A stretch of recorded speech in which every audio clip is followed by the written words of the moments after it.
Hey guys, I'm Rob Tatro. Today we're talking about dividend investing, how dividend stocks actually work. We're going to look at yields, pro formas, all that fun kind of stuff. I'm Rob Tatro from robtatro.com, head of the Tatro Wealth Advisory Group here at Canaccord Genuity Wealth Management. It's going to be a good one today. If you like the kind of stuff we're talking about here, you want to have a further discussion about dividend stocks, do they belong in your portfolio, does it make sense for you, should you focus more on growth stocks, go to speaktorob.com, www.speaktorob.com. Happy to do a no obligation consultation with you right over the phone there. Now let's talk dividend stocks. How do they actually work? So a dividend stock, typically a dividend, so generally, whether or not we're talking about the stock market or whether or not we're talking about private corporations, dividends are ways for corporations to distribute profits to the shareholders, to the unit holders. So if I own a plumbing business and we're profitable, we're incorporated, and we want to distribute the profit to perhaps myself and my business partner, well, then we could distribute it through a dividend. So typically, you'll pay yourself a salary. You might also pay yourself a dividend. And the dividends are traditionally, Canadian eligible dividends are traditionally very tax efficient.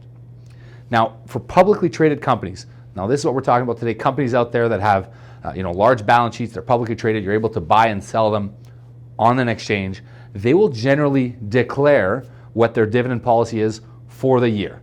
Typically, that will mean quarterly distributions for the unit holders, with the opportunity at some point down the line to increase that dividend. Now, the dividend is not guaranteed, contrary to what most people think. Most people think the dividend is a guarantee. So, if you have a bank stock or an insurance company or a telecom company, that the dividend is effectively guaranteed. That's not the case. They can cut dividends and they can cut distributions, although the majority of large Canadian companies would tend to do anything else before cutting their distribution. So they're going to look at their balance sheets. They would look to see if they could sell assets before cutting their distributions. Cutting a dividend for a Canadian company, I'll say it's extremely rare. It doesn't happen that often. So how does the actual dividend work? So the board, CEO, board, management will decide exactly what they're paying. Now, if you want to know your dividend yield, quite simple. You calculate your annual dividend, your trailing 12 dividend, or even your quarterly dividend, multiply times 4, divided by the current stock price, and that gives you your current dividend yield. That's what you can expect to get over the next 12 months owning that stock. Now, there's also something called the dividend payout ratio. The dividend payout ratio, it is telling you how much of the profits the company is sharing with you as a stockholder. So if, for simple math, if the company made $10 a profit and they're paying you $4, that would be a 40% dividend payout ratio. So that number is important because you want to know how healthy the balance sheet is of these companies. The larger the payout ratio, the less safe the dividend would be. So if they're paying out more money than the profits, it's usually not a good sign. You want the payout ratio to be healthy. Most of the Canadian banks, financial institutions, they like to be kind of in that 40 to 60 range, somewhere around there. And generally, these are mature companies. So who pays a dividend and why do they pay dividends? So generally, if you own a stock that's a growth play, so in other words, we want that company to continue to generate double-digit growth, compound annual growth on their balance sheet, on their profit, on their sales. If you want that, generally they will not be distributing a dividend. What we would say in that case is we'd rather you, management, keep the dividend, spend it on the company, and grow it in a better way that I'd be able to do it on my own balance sheet or on my own portfolio. So growth stocks typically will not have a dividend, or if they do have a dividend, it's usually a small percentage, a smaller amount that is being distributed, like 1 or 2%. The mature companies, specifically in Canada, we see a lot of, again, financials, the real estate companies, anything that's infrastructure related, the utilities, they're the ones who are paying dividends and have been paying dividends for a while. Mature companies tend to pay dividends. They make the profit, they don't want to keep the cash on the books, they distribute the profit to the shareholders. Growth companies, we want them to spend the money and make it on their own. Dividends are typically paid out quarterly. Most companies will pay out their dividend quarterly.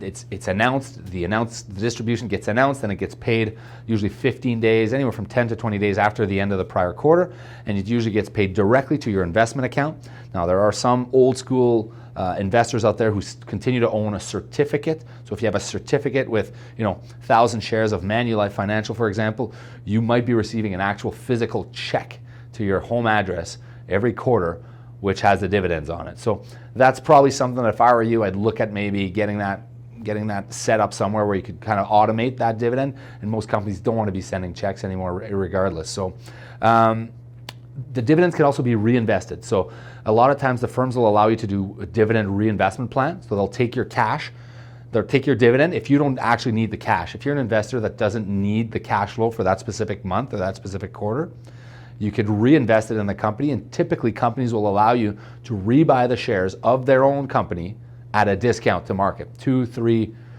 maybe even 4%, the dividend reinvestment plan at a discount. So that makes sense for a lot of people because you're buying the value of the shares at a discount to what would be the prevailing rate in the market. So it's an opportunity for you to make a few extra percentage points on your return with your dividend.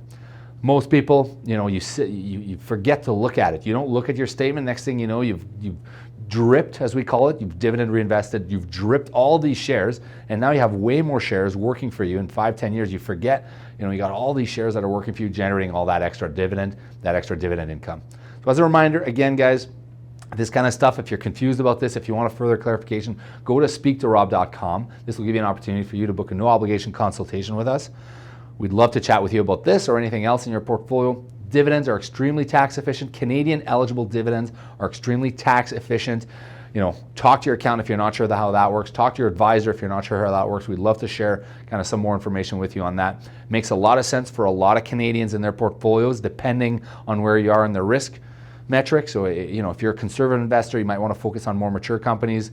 Dividends make a lot of sense for a lot of people. They're especially efficient in non-registered accounts or corporate accounts because of the tax efficiency of the dividend. Dividend yield is ultra tax efficient.